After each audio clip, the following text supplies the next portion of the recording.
ratusan mahasiswa perwakilan organisasi mahasiswa se-Sulawesi Selatan mengikuti fokus group discussion bersama Kesbangpol Provinsi Sulawesi Selatan.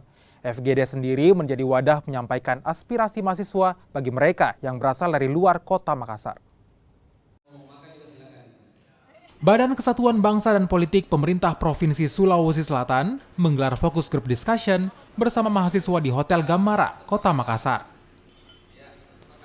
Fokus Group Discussion atau FGD ini diikuti ratusan mahasiswa dari berbagai universitas yang tergabung dalam organisasi kemahasiswaan daerah dan kampus, mengangkat tema pemberdayaan ormas daerah Sulawesi Selatan. FGD kali ini fokus mendengar aspirasi mahasiswa, serta membangun sinergi antara pemerintah provinsi, polisi, dan mahasiswa, khusus pada isu politik dan pemerintahan. Kabid Kesbangpol Provinsi Sulawesi Selatan, Asriadi Sulaiman, menyebut fenomena kasus tawuran antar mahasiswa yang melibatkan etnis tertentu harus ditekan dengan pendekatan pada kecintaan negara dan juga menghargai perbedaan. Dialog ini kami gagas, kami laksanakan dari berbagai fenomena selama tahun 2020-2021. Tidak sedikit ada selisih dalam menjalankan organisasi generasi muda kita, khususnya mahasiswa yang berbasis daerah ini terhadap saudaranya sendiri sesama mahasiswa. Nah, itu pernah memuncak adanya penganiayaan terhadap kelompok mahasiswa salah satu kabupaten atau etnis oleh mahasiswa lain.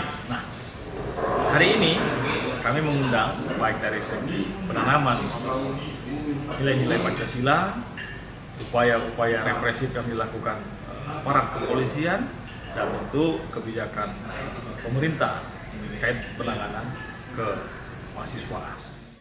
Kehadiran mahasiswa juga membuka ruang aspirasi di mana mahasiswa mengeluarkan pendapat tentang langkah yang harus diambil pemerintah provinsi dan daerah untuk membantu mahasiswa di daerah, khususnya mereka yang kurang mampu. Yang kami harapkan tentu dalam forum diskusi tadi, para pemerintah sudah melihat apa kemudian yang menjadi keluhan masalah-masalah yang dihadapi oleh mahasiswa dari sekian banyak organda, kemudian dapat difasilitasi, dapat diberikan solusi mengenai masalah-masalah tersebut. Salah satunya masalah apa yang kalian selesaikan secepatnya? Salah satunya terkhusus untuk daerah Luwu Utara, yaitu adalah pengembangan sumber daya melalui bantuan beasiswa untuk mahasiswa-mahasiswa yang masih kurang mampu dalam memenuhi biaya SPP. Melalui forum ini diharapkan mahasiswa terlibat aktif dalam pembangunan sebagai agen perubahan dan generasi penerus bangsa. Nila Rustam, Kompas TV, Makassar, Sulawesi Selatan.